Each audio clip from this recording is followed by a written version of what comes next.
Escenario geopolítico y económico desafiante. La inteligencia artificial. Elecciones presidenciales. Nuevo ciclo de obras públicas. Cláusula de reanudación.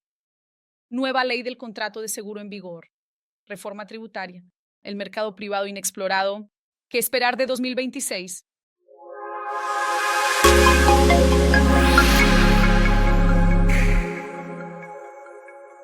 Roque de Holanda Melo es CEO de Juntos Seguros, aseguradora pionera y líder en el mercado de seguro de garantía. Roque, gracias por aceptar nuestra invitación. Es un honor para nosotros recibirlos. Y felicitaciones por los logros de Junto, que en 2025 cumple 30 años de una actuación tan relevante, liderando el mercado de seguros y superando dos hitos sumamente importantes: 1.000 millones de reales en primas directas y 2 millones de pólizas emitidas. Quería felicitarte a ti y a Junto y agradecerte por tu presencia y por compartir toda esa experiencia histórica con nosotros en esta conversación. Gracias, Carol. En realidad soy yo quien agradece la invitación. Es un placer. Primero, felicidades. Felicidades por la idea, felicidades por la iniciativa y por el éxito del podcast.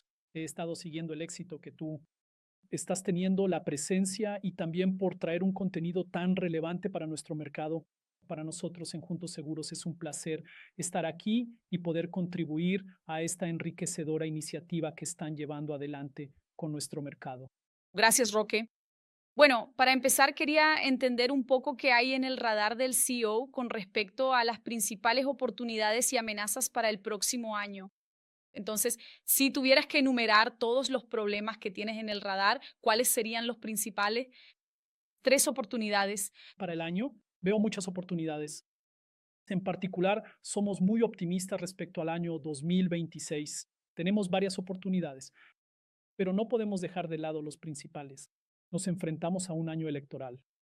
Por supuesto, un año electoral trae sus propios desafíos, principalmente porque, de acuerdo con la regulación, las leyes brasileñas, tenemos un periodo aproximado de 3 meses antes en el que se suspenden las licitaciones, principalmente en este año electoral. Las licitaciones federales y las licitaciones estatales. Por otro lado, considerando las inversiones ya anunciadas que superan 1,7 billones hasta 2027 del PAC y otras inversiones estatales y también federales, entendemos que habrá una canalización de estas licitaciones para el primer semestre. Entonces, así, incluso siguiendo el historial que tenemos, generalmente esto ocurre en el periodo electoral, es decir, tenemos un primer semestre mucho más intenso en lo que respecta a las garantías públicas y luego una desaceleración en el segundo semestre.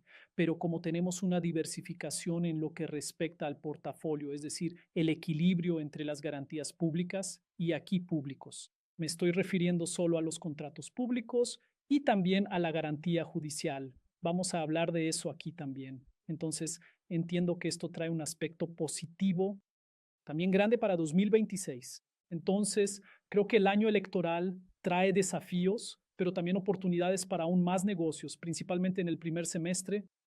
También veo desafíos y oportunidades en lo que respecta a la nueva ley de licitaciones. Aunque ya desde hace varios años ha empezado a ganar tracción con cada vez más contratos exigiendo el 30% de garantía y la cláusula de retomada. Ya superamos en el mercado en general más de 2,5 mil millones en garantías. Entonces veo esto como una nueva palanca de oportunidad también para el mercado. Y claro, no podría dejar de lado la tecnología. Juntos Seguros inició esta cruzada en 2018 y desde entonces no hemos dejado de invertir en tecnología. Vemos un crecimiento acelerado en nuestra empresa. Tú mismo mencionaste ahora la consecución de un hito súper importante para nosotros, más de 2 millones de pólizas emitidas. Y es curioso, cuando miramos la historia de nuestra empresa, nos tomó 25 años alcanzar 1 millón de pólizas emitidas. Y en los últimos 5 años repetimos esa marca más que duplicando esa producción. Es decir, 25 años, 1 millón. En 5 años superamos los 2 millones. Eso solo fue posible gracias a la inversión en tecnología, a la eficiencia y a la agilidad que todas esas inversiones nos aportan. Entonces yo diría que estas serían las tres principales, no preocupaciones, sino oportunidades que veo para nosotros y para todo el mercado en el año 2026. Y Respecto a las amenazas para el año, ¿hay algo en su radar que le haría decir, mire, es este un tema que debemos analizar cuidadosamente en relación con el año? Podría deberse a nuestro entorno macroeconómico y geopolítico o a un mercado muy relacionado y dependiente del mercado de reaseguros. Por lo tanto, podría haber riesgos operativos debido a todos los nuevos desarrollos. Cualquier tema que usted mencione como en el radar del mercado de fianzas debería estar en la agenda del CEO. ¿Es esto un punto preocupante? creo que todos los puntos que has destacado son puntos válidos que obviamente deben estar en el radar de las empresas. Cuando hablas de geopolítica, obviamente estamos viviendo un momento sumamente, diría yo, de inconsistencia, de inestabilidad y que preocupa a todo el mundo. Está claro que esta aparente distancia del epicentro geopolítico trae, por otro lado, beneficios para Brasil hipotéticamente al sufrir un menor impacto.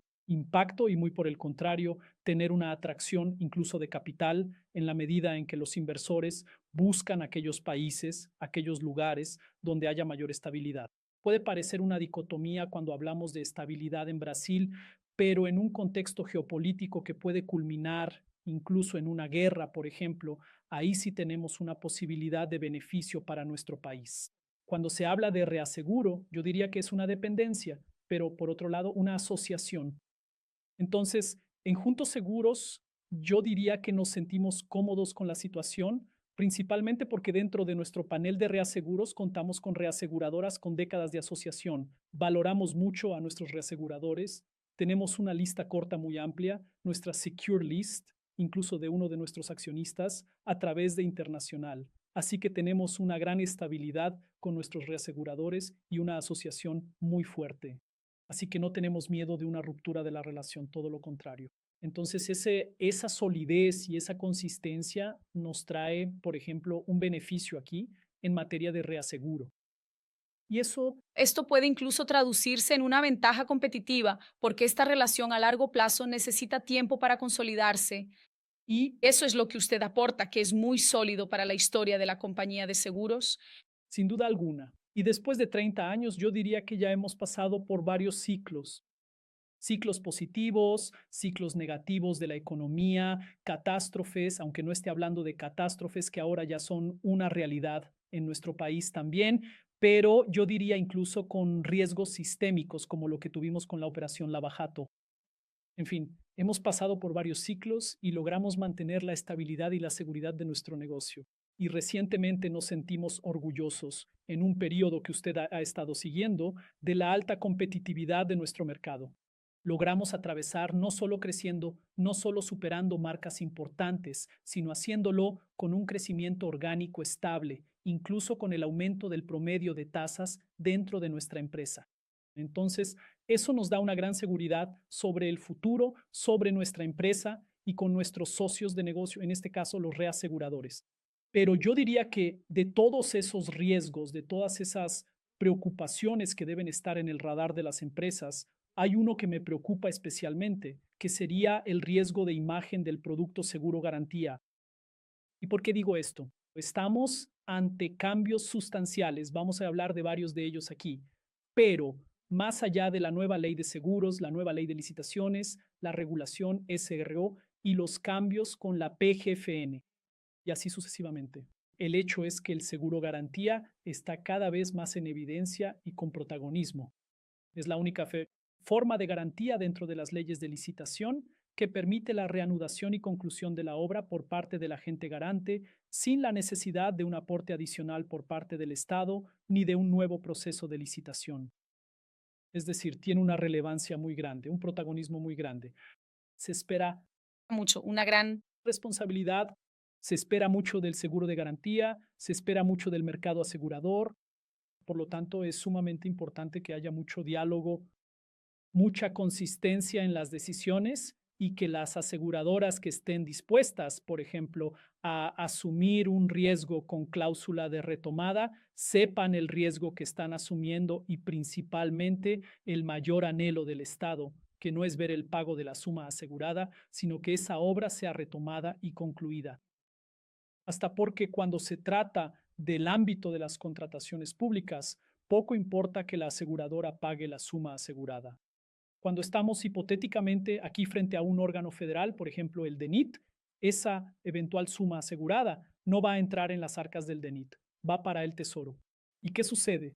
El órgano se queda sin dotación presupuestaria, sin el dinero y con una obra parada. Por lo tanto, lo que el órgano quiere, lo que el gobierno quiere, es que esa obra se concluya. Aquí tenemos que tener mucha responsabilidad al asumir esta obligación. Por eso, el porcentaje correcto de garantía que el mercado siempre insiste y a veces, por una presión, el gobierno piensa más en la economía, algunos órganos, no todos, eso necesita ser repensado. Necesitamos llegar a un punto de equilibrio en el que se atienda el interés mayor del Estado, pero de una manera correcta, y el porcentaje correcto de garantía que efectivamente va a traer esa posibilidad de reanudación. Y aquí podríamos extender esto a varias otras garantías y coberturas donde se necesita responsabilidad y sobre todo es necesario saber qué quiere el asegurado. De lo contrario, en caso de que un reclamo sea rechazado o incluso si la garantía se proporciona de una manera que no satisface al Estado, usted puede terminar creando un riesgo. Imágenes sistémicas para todo el mercado. Esta es una de mis mayores preocupaciones y Pienso que es una preocupación muy legítima. Y respecto a esa preparación para asumir una responsabilidad tan relevante frente al asegurado, podríamos poner otros ejemplos, pero este papel protagonista de la cláusula de recuperación y de ser capaces de diseñar un producto que realmente satisfaga las preocupaciones tanto del asegurado como de la administración pública. Cuando nosotros existe esto, bueno, la ley de licitaciones trajo esta prerrogativa de hasta el 30% y ahí existe este trabajo conjunto con la administración pública para que el porcentaje establecido, el porcentaje del contrato que debe ser garantizado, sea cercano a ese valor. Cuando hablamos de la unión y de los estados y de cómo eso se traslada a los municipios y se llama una enorme capilaridad. ¿Cómo puede la industria de seguros hacer frente a esta necesidad, dado que es necesario que los pliegos traigan una redacción que sea acorde a lo que el producto necesita para entregar lo que la administración pública requiere? esa pregunta es muy interesante. Creo que así vamos a dividirla en cuál es el deseo y qué es lo que quiere el Estado. El mercado nunca quiso dictar la regla de cuál es el porcentaje. El mercado está dispuesto a emitir el porcentaje para esa obra y necesidad. Siempre hemos vivido así desde que el seguro de garantía se exigió en la Ley de Licitaciones de 1994. Aunque la ley es del 93, el seguro se previó en la reforma de la Ley 8666 del 94, trabajando con un 5%, o en casos excepcionales, el 10%. ¿Por qué? Porque el requisito del gobierno era que existiera una garantía para que o bien se concluyera la obra o bien se pagara la indemnización efectiva, el sobrecosto debido. Y se convivió durante décadas con esa realidad. El hecho es que ahora el gobierno pretende cambiar, poner como punto central la reanudación y querer imponer al mercado, por ejemplo, algunos órganos quieren que el porcentaje sea menor que el 30%. Cuando el historial internacional, esto es importante, el mercado brasileño está comenzando con la cláusula de reanudación, está comenzando en este proceso, que yo diría que es una curva de aprendizaje para todos. Pero el mercado internacional ya tiene más de 100 años de experiencia en esto y por lo tanto tiene ejemplos muy sólidos para indicar cuál es el porcentaje mínimamente adecuado para garantizar una reanudación. Bueno, ¿no sería razonable desconsiderar todo ese historial del mercado para fijar un porcentaje inferior? Es decir, donde la posibilidad, cuanto menor sea el porcentaje, menor será la posibilidad de que puedas retomar y aún así decir, lo que quiero es la reanudación. Bueno, no habría ningún problema para el mercado en emitir una garantía del 5% o del 10%, siempre y cuando el gobierno aceptara la condición de que será retomada cuando sea posible. Mientras no sea posible, será indemnizado, pero el gobierno quiere priorizar la reanudación. Entonces, para priorizar la reanudación, el porcentaje adecuado es del 30%. No porque el mercado lo quiera, sino basado en el estudio internacional que demuestra esta realidad. Por lo tanto, aquí no hay una imposición del mercado, pero sí hay un mercado muy preocupado con la imagen del producto, porque al fin y al cabo, cuando surjan los siniestros, todos los organismos públicos estarán observando al mercado y exigirán que el mercado cumpla con su obligación de reanudar. Por lo tanto, debe fijarse en el porcentaje que el mercado considera adecuado para esa reanudación. Debemos tener claro esto, que es lo que el mercado quiere, un porcentaje que garantice la posibilidad de esa reanudación y la conclusión de la obra, cumpliendo su papel de agente garante y cumpliendo una función social para la sociedad, que es entregar esa obra. Sería devastador para usted exigir la reanudación del trabajo, pero fijar un porcentaje, por ejemplo, del 20% o del 15%. Uno, Pregúntale, Roque. Él es un agente, el funcionario público que trabaja en la administración pública al elaborar los pliegos de licitación y por tanto estudiar para definir ese porcentaje, asume la responsabilidad en caso de que ese porcentaje sea insuficiente para la reanudación efectiva de la obra. ¿Tiene alguna responsabilidad un funcionario público? Me pregunto por qué la ley permite esta flexibilidad. Si consideramos en la práctica la enorme cantidad de gente, considerando que esto ha llegado incluso al nivel municipal, sobre las convocatorias que se publicarán al flexibilizarse los presupuestos federal, estatal y municipal, se tratará de proyectos más pequeños para que podamos llegar a esta audiencia y brindarle esta experiencia de mercado asegurador. Y es un proceso que yo diría, no sé si estás de acuerdo, pero educativo, de intercambio de experiencias para que el objetivo común sea alcanzado. Esa sería mi duda, esa comunicación. Existe una forma, sé que siempre has sido muy activo junto a la Federación de Aseguradoras y has hecho un trabajo muy proactivo, educativo en varias áreas. ¿Crees que la educación es un medio para traer a la administración pública a este diseño que sea coherente con este historial del mercado de seguros? Y el segundo punto, ahora pensando, poniéndome en el lugar del funcionario público que está elaborando el pliego, la responsabilidad, existe una responsabilidad asociada a esa decisión. Cuando la ley establece, o incluso en caso de insuficiencia, de ese valor de garantía para entonces retomar la entrega del proyecto, de la obra. empezando por el proceso de educación, creo que sí, es esencial y creo que aquí el mercado ha estado cumpliendo ese papel a través de FEMSEC, a través de SENSEC. Tengo la convicción y he estado siguiendo que ellos están cada vez más comprometidos en llevar conocimiento. Están abiertos al diálogo y ese diálogo ha ocurrido. Tenemos como ejemplo al estado de Mato Grosso, que fue pionero aquí en la cláusula de retomada y lo hizo, pero antes, durante 6 meses, dialogó con FEMSEC, con la federación. Es decir, se construyó una cláusula que al mismo tiempo atendió las expectativas del Estado, pero también fue viable para ser operada por todo el mercado, porque hubo allí una discusión y un diálogo con el mercado, así como otros estados que siguieron ese protagonismo. Paraná, Espíritu Santo, en fin, Goiás y otros estados también trajeron esa reglamentación. Creo que eso es sumamente importante. Esa apertura al diálogo se construyó a 4 manos. Una cláusula que, una vez más, atienda a los intereses del Estado, pero que sea técnicamente viable de ser operada por el mercado. Ese diálogo funciona y el mercado asegurador está absolutamente abierto y, más que eso, está tocando las puertas del poder público para que ese diálogo sea aún más intenso.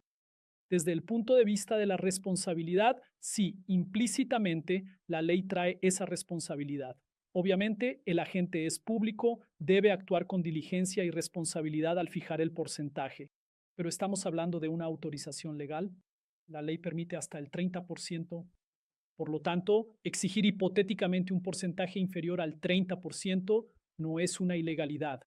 Lo que sucede, Carol, es que en la práctica lo que pasará si por casualidad se emite una póliza con un porcentaje inferior al 30% y ese porcentaje resulta ser la barrera para la reanudación de la obra, culparán a la aseguradora y no a la gente que eligió ese porcentaje. En mi opinión, de una manera equivocada. En el diseño de ese porcentaje, hoy en día, la dinámica sería realizar un estudio detallado del caso concreto para entender en esa realidad cuál sería el porcentaje aplicable. Esa sería la dinámica del agente público al elaborar un pliego. Él, analizando técnicamente el proyecto, el alcance y diciendo, mira, en este escenario entiendo que esa sería la dinámica. Hoy, para definirlo, es necesario fundamentarlo con algún estudio técnico que corrobore la indicación del porcentaje, ya que la ley trae esa elasticidad, o no, él lo define y no necesita ser justificado. No veo, al menos en la práctica. Hoy no veo una necesidad, o al menos no la he visto, en un pliego. Al menos, según mi conocimiento, cuando el porcentaje fue inferior al 30%, no vi esa justificación por parte del agente público. Él simplemente hizo la solicitud, es decir, en el pliego se estableció un valor menor al 30%, con exigencia de cláusula de recompra. Lo que vemos es la abrumadora mayoría del mercado de seguros, especialmente aquellas compañías de seguros que tienen experiencia en este tipo de garantías. El motivo de declinar dichas garantías es precisamente por temor a dañar su imagen. O, en otras palabras, no voy a suscribir una póliza en la que sé que en caso de un reclamo, mis posibilidades no solo cumplir mi papel como agente garante, pero cumplirlo de manera efectiva, que es respetando el deseo del Estado del asegurado. Si frustro ese deseo haciendo una indemnización y no retomando la obra, entonces si la aseguradora entiende que esa posibilidad disminuye, es decir, a un porcentaje por debajo del 30%, va a rechazar ese riesgo. Y así, frustrar el pliego, porque nadie va a poder garantizar en el límite. Exactamente. Entendido. Muy bien, me parece que ya hemos avanzado bastante sobre varios temas importantes. Volviendo aquí a la parte de este desdoblamiento de la geopolítica y de esa dinámica en la que la geopolítica está tan conectada con la economía, en la que las negociaciones se hacen sobre guerras arancelarias entre países. Sobre el punto de la geopolítica en sí y esa asociación, como bien mencionaste, con el mercado internacional, existen reaseguradoras de diversas naciones que estarán en los paneles de todas las aseguradoras y de los distintos continentes. Esa es la naturaleza de la dispersión del riesgo. Y en ese escenario de eventuales aumento de esa indisposición entre naciones, eventuales sanciones. Eso, ¿cuál es tu punto de vista sobre la gestión de riesgos ahora como gestor de una aseguradora? ¿Qué aportarías de este escenario? Nos lleva a pensar que, mira, es importante diversificar porque el futuro es tan incierto. Es importante considerar no mantener grandes concentraciones en, ¿cuál es la parte? Grandes concentraciones en reaseguradoras, hacer un análisis de esa composición y cómo eso es estratégico en la gestión del riesgo, en el diseño de las alianzas que las aseguradoras desean construir con este mercado, que esta alianza hace posible toda nuestra dinámica de reducción de riesgos internacionales. Por supuesto. Sí, como decía, en Juntos Seguros, especialmente con nuestros socios internacionales, nuestros reaseguradores, tenemos una relación muy sólida que se remonta a décadas. Así que no veo la necesidad de ninguna disrupción ni de ninguna necesidad de cambios abruptos aquí. Es obvio que cada año, naturalmente, los porcentajes, las participaciones cambian, ya sea para más o para menos, pero de una manera absolutamente irrelevante dentro de nuestro panel. Tenemos un panel muy sólido, socios en quienes confiamos tras décadas de colaboración y nuestra intención es mantener esa alianza por muchas décadas más. Así que desde el punto de vista de las alianzas aquí, estamos muy bien y no necesitamos hacer ajustes. Ahora bien, está claro que cuando hablamos de análisis de riesgo, riesgo sistema, especialmente en esta cuestión geopolítica, debemos prestar atención al escenario interno, es decir, cuáles son los posibles impactos que esas decisiones, que esas sanciones, en fin, todo este escenario puede traer por supuesto, impactos a la economía interna de nuestro país y ahí con repercusiones en diferentes niveles para las empresas nacionales. Pero, por otro lado, también se requiere una atención especial al escenario internacional, porque aunque, como mencioné al principio, tal vez esta distancia del epicentro geopolítico nos beneficie, el hecho es que tenemos muchas empresas internacionales aquí, empresas estadounidenses, empresas asiáticas, empresas europeas, que pueden en sus respectivas localidades estar siendo impactadas por este escenario. Entonces, por eso debemos tener una mirada aquí que yo diría en esta trilogía. Nuestros socios comerciales estamos consolidados, no es necesario hacer nada, pero sí una mirada muy atenta a los impactos en el escenario nacional, en el escenario interno y también en el escenario internacional. Para ello, disponemos de diversas herramientas y nuestro equipo técnico monitoriza estos riesgos y consecuencias, diría yo, a diario. Siempre que tenemos alguna repercusión o algo que cambia en este escenario, tenemos comités, nos reunimos y publicamos un comunicado de prensa respecto a los posibles impactos y cuán preparados estamos, incluyendo la exposición potencial, la concentración de la exposición, etcétera. Dentro de nuestra empresa existe un seguimiento constante y permanente. Excelente. Otro punto muy importante es el avance constante de la tecnología y todas las soluciones innovadoras que la inteligencia artificial nos puede aportar en un periodo de tiempo extremadamente corto para todos nosotros, sectores, para la sociedad, para todas las relaciones. Entonces, mi pregunta sería, ¿cree usted que dentro del mercado de fianzas existe la posibilidad de un uso disruptivo de la IA que podría cambiar toda la dinámica de nuestro mercado en el muy corto plazo? ¿Aún este año? Yo diría que sí. ¿Y por qué digo esto? Empezamos aquí tú mencionando que alcanzamos más de 2 millones de pólizas y recalqué aquí que logramos eso en un plazo de 5 años. Y eso solo fue posible gracias a la inversión en tecnología. Es decir, ya hemos pasado por un proceso disruptivo. Un proceso de disrupción, cuando se habla de tecnología, no ocurre de una manera extraña. Es decir, sucede hoy y se acabó, tiene que ser permanente. Y venimos invirtiendo en tecnología dentro de Juntos Seguros, justamente con esa mentalidad. Tengo una frase que le digo a mi equipo: nada es tan bueno que no pueda mejorar. Y creo que aquí se aplica con mucha efectividad dentro de la tecnología. Hablamos de Machine Learning, hoy ya estamos trabajando con inteligencia artificial generativa y ahora ya estamos hablando de agentes de inteligencia artificial. Es decir, sí veo la posibilidad. Todavía este año tenemos decisiones e implementación de herramientas que van a traer un proceso disruptivo dentro del mercado de seguro garantía y seguramente dentro del mercado asegurador en general. Varias herramientas están siendo probadas, varias herramientas ya están en proceso de prueba de concepto aquí y estoy seguro de que en un plazo muy corto vamos a tener otros procesos disruptivos dentro del mercado. Asegurador, lo que va a traer más eficiencia, más agilidad y también más seguridad para nuestras operaciones. En mi opinión, es errático pensar que el proceso de automatización, digitalización o transformación digital traerá riesgos a su cadena de suministro. Esto solo ocurrirá si no manejas cada paso con mucha responsabilidad, con una fuerte gobernanza y un sistema de seguridad dentro de su empresa. Si tomas todas estas precauciones, añadirás aún más seguridad a tus operaciones. Excelente. Desde esta perspectiva, ¿cómo entiendes el crecimiento del uso de la inteligencia artificial y el papel de la actividad humana? Entonces, juntos, conocidos por suscriptores con mucha experiencia, muy técnicos y con inteligencia artificial. ¿Cómo interactúan estas dos realidades en la práctica? ¿Cómo se retroalimentan y se benefician mutuamente? Es buena esa pregunta tuya porque obviamente cuando empezamos con un proceso como este, esa es una preocupación natural de nuestros colaboradores.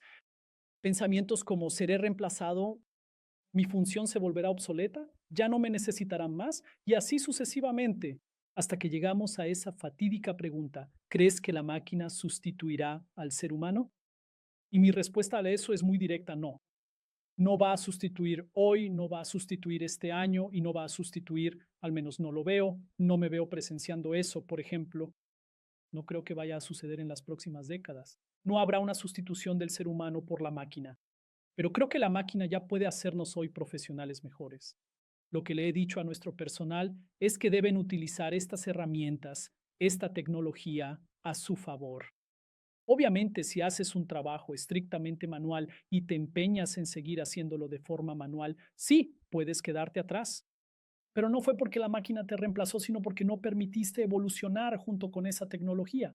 La tecnología puede ser utilizada a nuestro favor y ha estado siendo utilizada a nuestro favor dentro de nuestra empresa. Nosotros, por ejemplo, pasamos por un proceso aquí en el que cuando hablo de más de 1 millón de pólizas en 5 años, es decir, logramos el mismo resultado en términos de número de pólizas que en 25 años sin despedir personas. No significa necesariamente despedir personas, pero sí ofrecer condiciones para que todas las personas colaboradoras puedan adaptarse a esta nueva realidad nuestra. Entonces, es muy común dentro de la Junta de Seguros ver personas que estaban en el departamento jurídico y ahora están trabajando en tecnología. Personas de tecnología que antes trabajaban con seguridad y ahora están en otros proyectos. Es decir, se observa este job rotation. Son personas adaptándose a su realidad, viendo cómo pueden contribuir de una manera más efectiva para la empresa o utilizando la tecnología para impulsar su carrera. Eso lo vemos mucho dentro de nuestra empresa y me enorgullece decir que allí logramos desarrollar un ambiente seguro en el que las personas utilizan la tecnología para impulsar sus carreras y aportar una contribución efectiva dentro de nuestra organización. Interesante, Roque. Esta cuestión de los trabajos, yo tampoco tengo mucha preocupación de que los trabajos se reduzcan, porque creo que se transforman. No es que varias posiciones hoy en día ya van a dejar de existir, eso es inevitable. Y entonces, ¿qué me imagino que tanto las empresas como los profesionales deben cuestionarse a diario? Es cómo me canibalizo a mí mismo. Cómo, al mejorar y evolucionar utilizando los recursos que tengo a mi disposición, logro eliminar o mejorar hasta el punto de que ya no sea necesario dentro de lo que hago hoy. Entonces, esa es una forma de, ya he visto varias empresas que son referentes en tecnología, formando equipos totalmente dedicados a su función es imaginar con todo lo que existe en tecnología, cómo matarías nuestra empresa. Y así muchas veces nacen nuevas corporaciones disruptivas dentro de ese segmento que no parten de los problemas cotidianos, sino de realmente transformar por completo una industria. Entonces, es excelente este ambiente de interacción y rotación porque esa visión 360 va dando cada vez más capacidad a los profesionales de pensar de una forma más amplia y de utilizar más recursos. Sin Duda. muy interesante. Su punto de vista sobre la nueva ley de seguros, los contratos de seguros y toda la actualización de la reglamentación infralegal subsecuente que está en curso ahora con la SUSEP. Si me viera en la obligación de tener que resaltar tres aspectos fundamentales y determinantes que están contribuyendo activamente o transformando de manera integral nuestro mercado de seguro garantía en función de ese cambio, ¿cuáles consideraría usted que serían esos factores clave? Creo que aporta, sin lugar a dudas, más objetividad a las operaciones. Eso es un punto extremadamente positivo. El mercado necesita cada vez más objetividad, transparencia en las relaciones entre el mercado asegurador, los tomadores, los asegurados y también los corredores. Aquí creo que es importante mencionarlos. Entonces, aporta esa objetividad y de cierta forma seguridad a esas relaciones, pero también trae, no diría una preocupación, pero sí un gran trabajo para el mercado asegurador, lo cual es natural. El mercado necesita moverse en ese sentido, pero si miramos los últimos años, ¿verdad, Carol? Estamos hablando de la ley de seguros. Espera, para el mercado asegurador no es solo la ley de seguros. Tuvimos la nueva ley de licitaciones, tuvimos cambios en el CARF, tuvimos cambios en la PGFN, tuvimos la 621, la 662 y así sucesivamente. 477. Tuvimos La B1, la B2 y la B3 de adecuaciones. La versión 3, con actualizaciones de la versión 2, son muchos cambios al mismo tiempo en el mercado, lo que genera un trabajo operativo, una sobrecarga muy grande para el sector.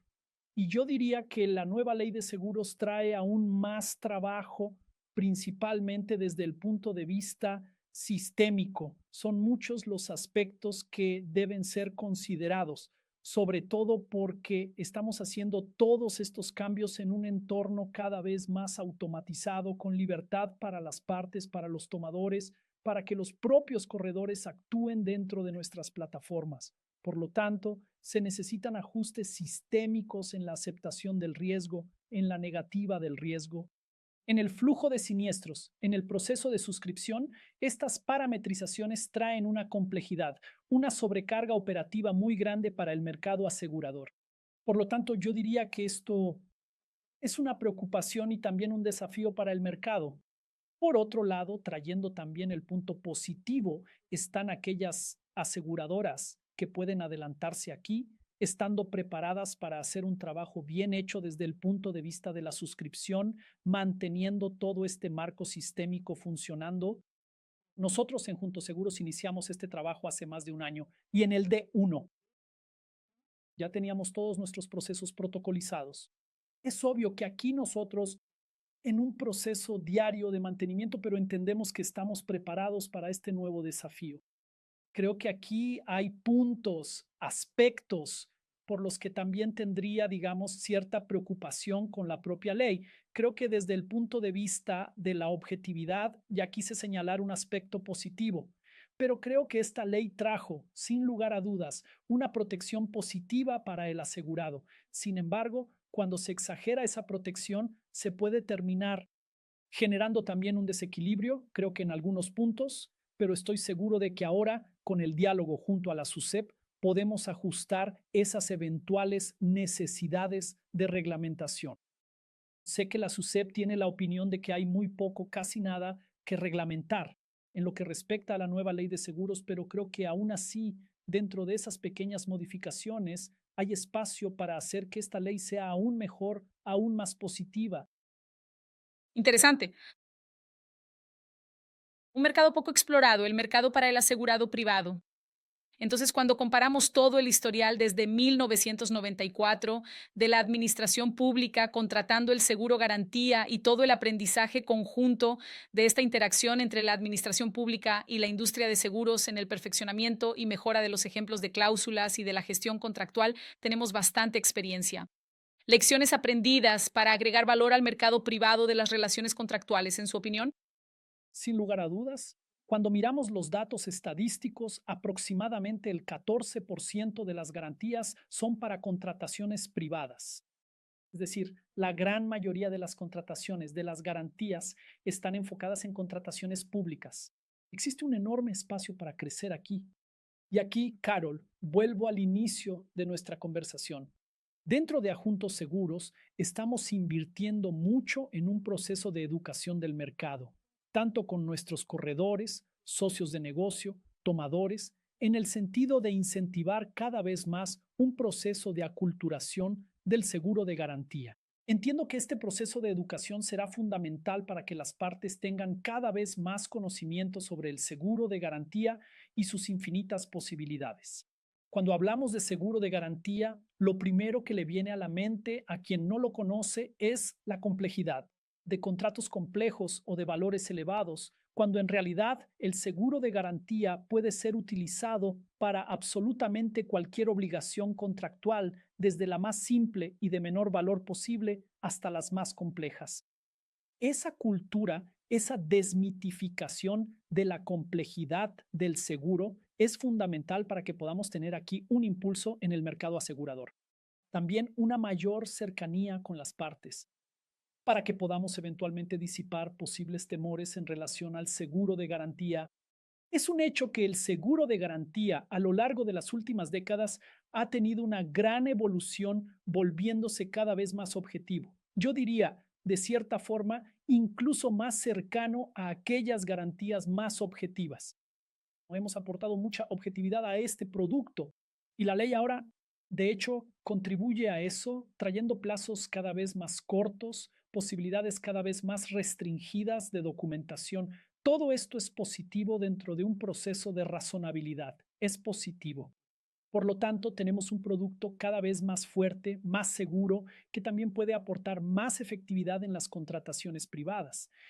Creo que este proceso de educación será fundamental para que podamos tener cada vez más empresas utilizan fianzas de garantía. La Junta de Seguros está centrada en este proceso y estamos cosechando los frutos.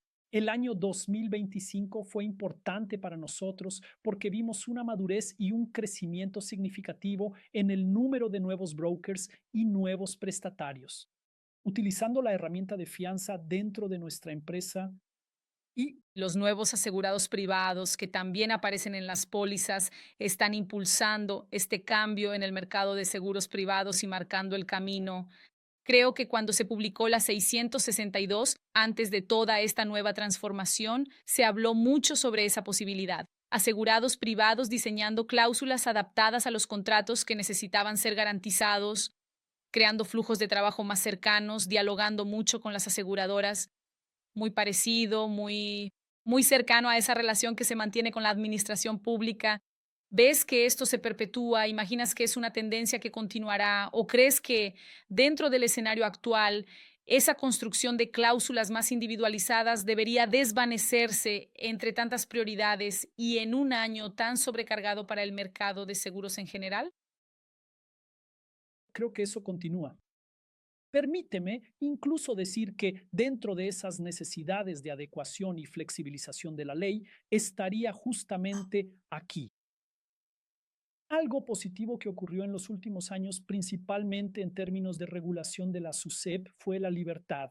Cumplimos con las cláusulas estandarizadas para dar esa libertad de contratación. Eso no puede ser, no podemos retroceder ahora. Eso necesita continuar, porque fue una realidad enfrentada por el mercado que supo adaptarse y hoy el asegurado y el tomador son cada vez más sofisticados y exigentes. Ellos quieren garantías más adecuadas a su negocio, a su riesgo y a ese contrato en específico. Por lo tanto, quitar esa posibilidad de tener flexibilidad y agilidad creo que no es el camino. La tendencia es que esto continúe y que esa exigencia sea cada vez mayor. Como dije, a medida que el asegurado y el tomador también conocen el producto, son cada vez más exigentes, exigiendo cada vez más la adaptación del producto a su realidad de negocio. Maravilloso. Uno de los puntos también que está en la agenda para el año y que no podemos dejar de comentar es la reforma tributaria. ¿Ves alguna relación directa de posibilidades de nuevos negocios como consecuencia de este nuevo escenario? Yo diría que, bueno, la reforma tributaria en su conjunto, aunque ha habido avances, todavía mantiene cierta expectativa por parte del mercado. No todo está delineado, no todo ha sido, en fin, implementado y a lo largo de los próximos años tendremos una implementación completa de la reforma tributaria de manera gradual. Por lo tanto, yo diría que es pronto para decir si tendremos un impacto positivo o negativo de la reforma tributaria, pero ya puedo afirmar que independientemente de esos efectos, a lo largo de los próximos años seguramente tendremos un escenario muy positivo para el mercado de seguros y garantías. ¿Por qué digo esto? Porque aunque el CARF anunció a finales del año 2025 que finalmente logró reducir el atraso de acciones, estamos hablando de una disminución de 1 billón de reales a 800.000 millones de reales. Por lo tanto, 800.000 millones de reales. Todavía es un atraso muy considerable de procesos por juzgar, con la posibilidad de que se desencadenen en alguna de las formas de garantía. Por lo tanto, tenemos ahí mucha agua por correr bajo el puente, con posibilidades muy grandes para el mercado asegurador. Y cuando miramos de manera tangencial, tenemos más de 200.000 millones de reales en depósitos judiciales aún realizados en los tribunales. Es decir, algunas empresas que aún no se han dado cuenta de que la regulación cambió, trajo flexibilidad, y sí, existe la posibilidad real de sustituir ese dinero por un seguro de caución, trayendo la posibilidad de utilizar ese dinero para impulsar sus operaciones. Por lo tanto, si sumamos esos más de 200.000 millones de reales con los 800.000 millones de reales, seguimos teniendo más de 1 billón de reales en posibilidades aún dentro del seguro de caución judicial, independientemente de los efectos que traerá la reforma tributaria. Roque, muchísimas gracias por toda tu contribución. Nuestra conversación fue riquísima, como ya imaginaba. Y para finalizar, me gustaría que me respondieras. ustedes ya superaron la marca de 2 millones de pólizas emitidas. Entre ellas, ¿cuál fue el riesgo más emblemático que Junto ha aceptado? ¿Ya lo han aceptado? No diría el más emblemático, Carol. Aquí podría darte esa respuesta de varias maneras. Sería hacer marketing, decir que fueron los hospitales que emitimos, carreteras, concesiones, hablar del proyecto 5G, que al fin y al cabo conectaría con el mundo hoy altamente conectado, que también fue un proyecto garantizado por Juntos Seguros. Pero yo diría que de lo que tengo un orgullo particular fue la P83. Son dos pólizas que garantizan plataformas petroleras en Petrobras, más de 5,000 millones de inversión. ¿Y por qué fue emblemático? ¿Por qué me siento tan orgulloso? Primero, porque con un proceso de suscripción altamente complejo, nosotros lideramos las discusiones, lideramos esa póliza, entonces implicó un proceso de suscripción muy complejo, un proceso de constitución de colateral muy complejo, involucrando la legislación de nuestro país, legislación internacional, Singapur, en fin, una complejidad que terminó moviendo buena parte de nuestra organización. Yo ya era CEO de la empresa y pude observar a todos los equipos trabajando en sinergia. Hubo un episodio muy interesante debido a la diferencia horaria. Estábamos constantemente con nuestros consultores, con el personal del tomador y durante el proceso final de aprobación terminamos trabajando hasta la madrugada en ese proceso. Y recuerdo que ya pasaban de las 3:30 de la mañana y yo estaba esperando, junto con todo un equipo, estábamos esperando los documentos para dar la validación final. El personal decía, Roque, esperamos que valides el documento para que podamos proceder con la firma. Estábamos yo, varias personas y profesionales, Ketli, Gigo también, y ya pasaban de las 3:30 de la mañana. Me quedé allí esperando y confieso, y tal vez ellos se enteren de esto. Ahora, me quedé dormido. Y entonces suena mi teléfono. Eran como las 3:40. Era Gigo. ¿Llegó el documento? ¿Ya lo revisaste? Lo estoy revisando. No, en realidad él acababa de despertarme. Entonces me recompuse, fui, revisé el documento, lo aprobamos y emitimos esas pólizas el sábado. Pero el orgullo, Carol, fue que después de un trabajo súper bien hecho, pude mirar, contemplar y decir, mira, cuando este equipo trabaja junto, nada es imposible. Entonces, para mí, esa es nuestra garantía más emblemática. Perfecto, un cierre que creo que resume una serie de valores y todo lo que ustedes vienen construyendo. Felicitaciones, gracias una vez más. Espero recibirte de nuevo para que podamos conversar sobre muchos otros temas.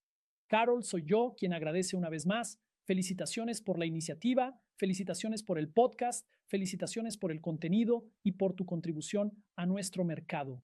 Cuenta conmigo y con Juntos Seguros siempre que lo necesites.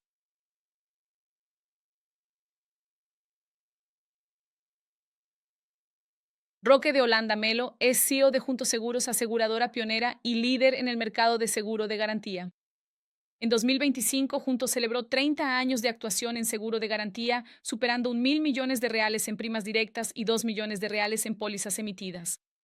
Con más de 14 años en Junto, Roque es licenciado en Derecho y tiene un posgrado en Derecho Procesal Civil por la Pontificia Universidad Católica de Paraná. Y cuenta con más de 20 años de experiencia en el área jurídica. Roque también es miembro consultor de la Comisión de Derecho de Seguros de la OAB Paraná y director de la Federación Nacional de Seguros Generales, FEMSEG.